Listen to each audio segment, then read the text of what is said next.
लाइबा क्या अब कंटिन्यू करेगी काम या नहीं करेगी? अच्छा, जे को तो ऐसा कोई मसला नहीं है, अल्लाह का शुक्र है। वो कहते हैं कि तुम काम करो बट क्वालिटी वर्क होना चाहिए। हाँ। अच्छा काम करो। हाँ। तो मुझे तो मेन लीड्स ही कर रही थी अब हाँ, तो, हाँ। है ना? असल में ना मैं काम करके थोड़ा थक गई हूँ काफ़ी अरसे से कर रही हूँ। तो मैं थोड़ा थक गई थी, मैं चाहती थी कि मैं ब्रेक लूँ। हाँ। लेकिन फिर उसके बाद मैंने कहा जब तक मुझे अच्छा काम मिल रहा है थोड़ा बहुत कर लेती हूँ और जब थक जाऊँगी। अब शादी भी हो गई है। देखें अब फ्यूचर में क्या होता है, क्या प्लान्स बनते हैं ज़िंदगी के। तो मैंने कहा जब तक कोई ख़ास प्लान नहीं बन रहा तब तक मैं काम करती हूँ। एंड अभी शादी से बिल्कुल 2 वीक पहले ही मैंने अपना एक नया प्रोजेक्ट साइन किया था। तो आज मेरा 7th डे था वहाँ पे। अच्छा, शादी से 2 वीक पहले? हाँ। अरे वाह भाई, तो मैंने प्रोजेक्ट साइन कर लिया था। मेरा 1 हफ्ता हो गया शूट स्टार्ट किए हुए। अच्छा, तो अब शूटिंग शुरू हो गई है? बिल्कुल ऐसे ही। तो जे अभी इधर उधर अपने काम के सिलसिले में घूम वो रहे हैं? गए मैं अभी इस्लामाबाद। अच्छा। फिर वो कह रहे थे दुबई जाऊँगा, तो उनका काम बस इधर उधर चल रहा होता है। इसी तरह। अब मैं अब अम्मी के पास हूँ, मैंने कहा काम शाम कर लूँ थोड़ा।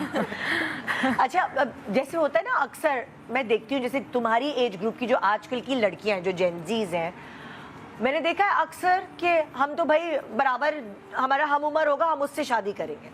अक्सर लड़कियों को मैंने ये जो जेनजीज हैं वो ही कहते हैं। मगर जैसे हमारी जनरेशन है ना, हम जैसे यासर और मुझ में भी 7.5 साल का गैप है। अच्छा। हम दोनों के एज में हम लोगों वाली जनरेशन कहती थी नहीं, लड़कियां जो है वो थोड़ा सा मैच्योर आदमी से करें, थोड़ा यानी कि एज गैप होना चाहिए। बिल्कुल होना मगर चाहिए। जो तुम लोगों के एज की लड़कियां वो ये कहती। तो तुम्हारा जैसे जब तुम्हारी शादी हो रही थी तो सब यही कह रहे थे कि लाइबा। हाँ, बिल्कुल मेरा और जे का एज गैप एज डिफरेंस है। सही है, अच्छा खासा है। बट मुझे इस चीज़ से देखिए वही वाली बात है कि लड़कियां कहती हैं कि मुझे ऐसा बंदा चाहिए, उसकी बॉडी होनी चाहिए, वो गोरा चिट्टा हो, ये हो वो। तो हर लड़की का आई थिंक ये होता है। मुझे बचपन में कहीं जब मैं व्हेन आई वाज 14-15 तो मुझे होता था कि अच्छा मेरा जो शौहर होगा उसकी बड़ी बॉडी होगी, वो जिम जाता होगा और वो ऐसा होगा वैसा होगा।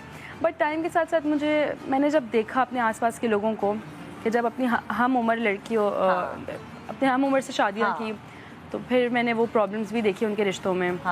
एंड क्योंकि मुझे लगता है कि लड़का जो है ना, मर्द, वो थोड़ी देर से मैच्योर होता है। जैसे लड़की अगर 15-16 साल की या 18 साल की हुई तो वो मैच्योर हो जाती है, बट मर्द को थोड़ा टाइम लगता है। एंड मेरे माइंड में वो चीज़ थी कि मैं जब भी शादी करूँगी तो वो मुझसे बड़ा होना चाहिए, एटलीस्ट अच्छा खासा इतना हो कि उसको ये उसने दुनिया देखी हो, उसे पता हो कि कैसे रिश्तों को लेकर चलना है। एंड जे में मुझे वो क्वालिटी दिखी। मैं उसको काफ़ी अरसे से जानती हूँ कि उसने अपनी पूरी ज़िंदगी सिर्फ अपने रिश्तों में ही दे दी है, अपनी पूरी ज़िंदगी अपनी फैमिली को दे दी। वो उसके खुद के अल्फाज में कहता है मैंने अपना कभी सोचा ही नहीं। जो अपनी फैमिली के लिए करता है उससे बड़ा हमेशा। हाँ बिल्कुल, वो फिर बीवी के लिए भी करता है। हाँ ऐसे ही है। तो वो खुद कहता है मैंने तो अपनी पूरी ज़िंदगी अपनी फैमिली को दी, अपने फादर को, अपनी मदर को, अपने रिश्तों को। तो वो चीज़ें उसने मुझे इम्प्रेस करने के लिए नहीं, मैंने नोटिस की उसमें ये चीज़ें कि उसके दिल में बहुत एहसास था सबके लिए। तो मैंने कहा जो इंसान अपनी ज़िंदगी, अपनी जवानी, अपना एक जो टीनेज वाली लाइफ होती है उसके बाद फिर एक जवानी आती है, मैंने कहा उसने सब कुछ तो अपनी फैमिली को दे दिया है। तो अब आई थिंक उसका भी थोड़ा हक बनता है प्यार का, मोहब्बत का। वेल सेटल्ड या फिर तो स्ट्रगल कर रहा है अभी? नहीं, वो अच्छा काम करते हैं, अल्लाह का शुक्र है, ही सेटल्ड। और वो क्या मतलब क्या है, जॉब करते हैं वो या क्या उनका जो काम है वो है फार्मेसी का। अच्छा जी, उनकी फार्मेसी है, मतलब उनकी अपनी बिजनेस है? जी, उनका अपना बिजनेस है। कोई जॉब नहीं करते, वो अपना, अल्लाह का शुक्र है, उनका अपना बिजनेस है। एंड वो हालांकि उन्होंने बड़ी जॉब्स की हैं, बहुत काम किया है। वो ऐसा नहीं है कि वो कोई बहुत बड़ी फैमिली से आए थे।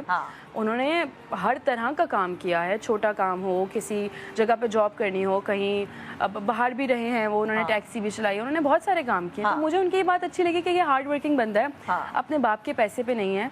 और उनकी फैमिली भी कोई इतनी वेल ऑफ नहीं थी कि मैं ये बोलूँ कि उनके फादर कोई बहुत बड़े बिजनेसमैन रहे हैं, उन्होंने बहुत कोई काम किया हुआ है। उनकी अपनी फैमिली में सब अपने अपने कामों की वजह से ही सेटल हैं। सो मुझे एक क्वालिटी उनकी तो ये तुम दोनों की एक कॉमन फैक्टर है कि तुम दोनों हार्ड वर्किंग। ऐसा ही है बिल्कुल। और तुम्हें ये शऊर जो तुम अभी गुफ्तगू कर रही हो, ये तुम्हारी एज की लड़कियां इस तरह गुफ्तगू नहीं करती, मैं वही देख रही हूँ अभी। ये उसकी वजह है कि तुम छोटी उम्र में काम करने आ गई फील्ड में, और जब आप जिस इंडस्ट्री में आए हैं ना, भले तुम्हारी अम्मी आती रही तुम्हारे साथ, लेकिन सीखते तो आप है ना। अच्छा बुरा सब कुछ देख रहे होते हैं तो आप सीख जाते हैं। इस इंडस्ट्री से मैंने बहुत कुछ सीखा है। बिल्कुल, मतलब छोटी एज में वही वाली बात है, मैं घर से निकल गई थी तो मैंने बहुत कुछ सीखा। एंड मैच्योरिटी मुझे बहुत जल्दी आ गई थी। तो